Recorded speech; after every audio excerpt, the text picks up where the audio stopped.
To the angel of the church in Ephesus write, These are the words of him who holds the 7 stars in his right hand and walks among the 7 golden lampstands. I know your deeds, your hard work, and your perseverance.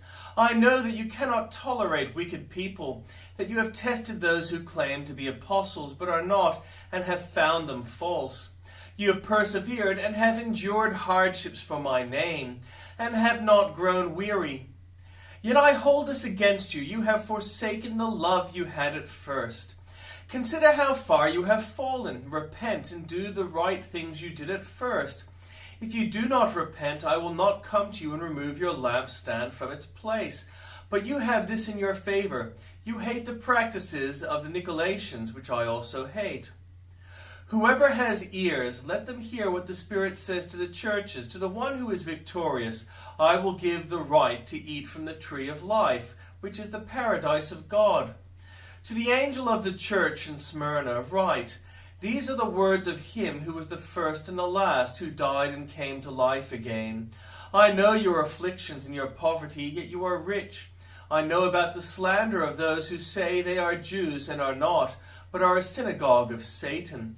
Do not be afraid of what you are about to suffer. I tell you, the devil will put some of you in prison to test you, and you will suffer persecution for 10 days. Be faithful, even to the point of death, and I will give you life as your victor's crown. Whoever has ears, let them hear what the Spirit says to the churches. The one who is victorious will not be hurt at all by the second death. To the angel of the church in Pergamum write, These are the words of him who has the sharp double-edged sword. I know where you live, where Satan has his throne, yet you remain true to my name.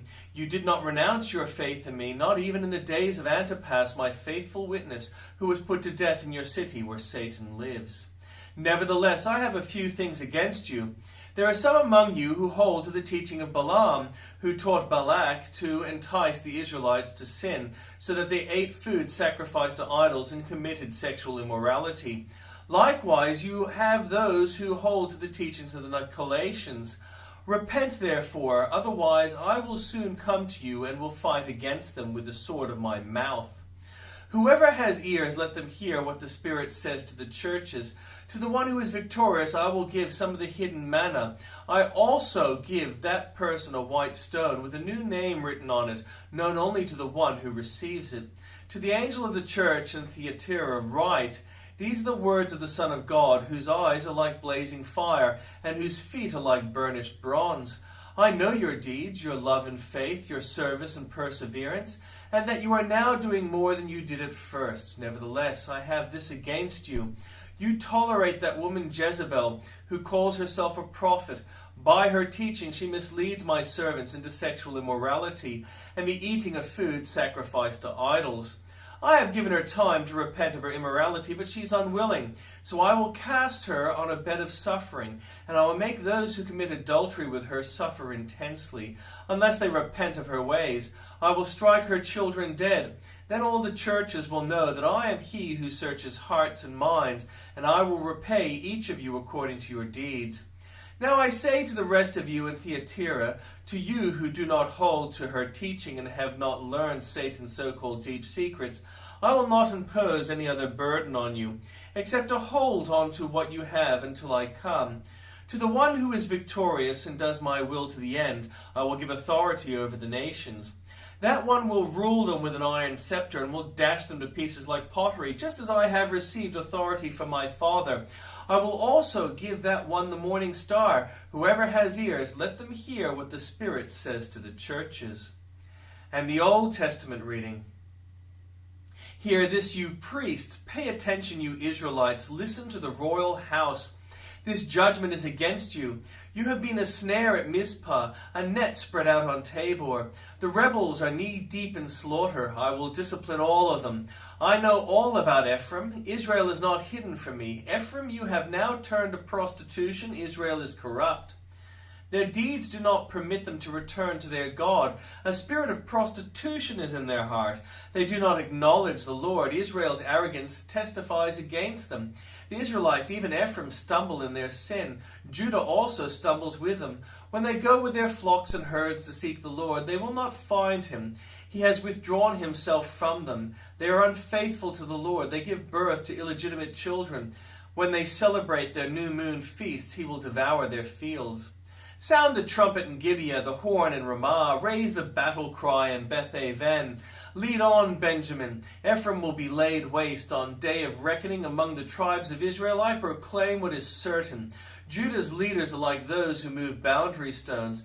I will pour out my wrath on them like a flood of water. Ephraim is oppressed, trampled in judgment, intent on pursuing idols. I am like a moth to Ephraim, like rot to the people of Judah. When Ephraim saw his sickness and Judah his sores, then Ephraim turned to Assyria and sent to the great king for help. But he is not able to cure you, not able to heal your sores, for I will be like a line to Ephraim, like a great line to Judah. I will tear them to pieces and go away. I will carry them off with no one to rescue them. Then I will return to my lair until they have borne their guilt and seek my face in their misery. They will earnestly seek me.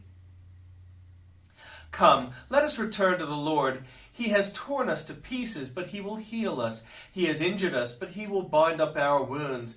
After 2 days he will revive us. On the 3rd day he will restore us, that we may live in his presence. Let us acknowledge the Lord. Let us press on to acknowledge him.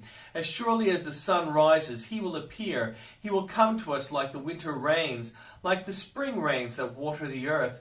What can I do with you, Ephraim? What can I do with you, Judah? Your love is like the morning mist, like the early dew that disappears. Therefore I cut you in pieces with my prophets. I killed you with my words of my mouth. Then my judgments go forth like the sun. For I desire mercy, not sacrifice, an acknowledgement of God rather than burnt offerings.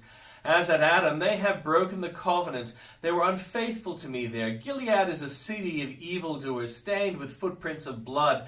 As marauders lie in the ambush for a victim, so do bands of priests. They murder on the road to Shechem, carrying out their wicked schemes. I have seen a horrible thing in Israel. There Ephraim is given to prostitution. Israel is defiled.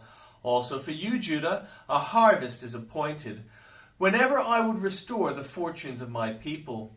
Whenever I would heal Israel, the sins of Ephraim are exposed and the crimes of Samaria revealed. They practice deceit, thieves break into houses, bandits rob in the streets, but they do not realize that I remember all their evil deeds. Their sins engulf them. They are always before me.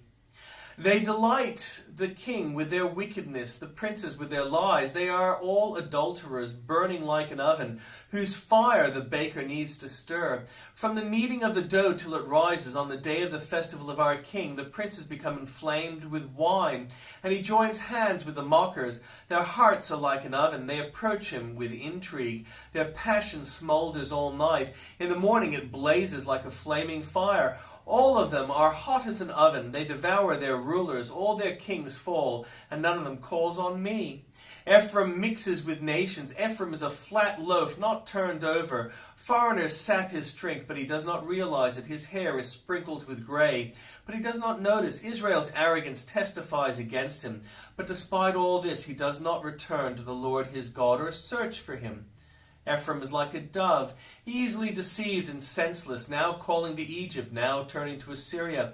When they go, I will throw my net over them. I will pull them down like the bird in the sky. When I hear them flocking together, I will catch them. Woe to them, because they have strayed from me. Destruction to them, because they have rebelled against me. I long to redeem them, but they speak about me falsely. They do not cry out to me from their hearts, but wail on their beds. They slash themselves, appealing to their gods for grain and new wine. But they turn away from me. I train them and strengthen their arms, but they plot evil against me. They do not turn to the Most High. They are like a faulty bow. Their leaders will fall by the sword because of their insolent words. For this they will be ridiculed in the land of Egypt. Put the trumpets to your lips. An eagle is over the house of the Lord, because the people have broken my covenant and rebelled against my law. Israel cries out to me, our God, we acknowledge you. But Israel has rejected what is good. An enemy will pursue him. They set up kings without my consent. They choose princes without my approval. With their silver and gold, they make idols for themselves to their own destruction.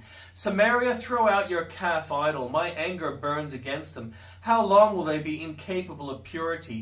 They are from Israel. This calf a metalworker has made it. It is not God. It will be broken in pieces, that calf of Samaria.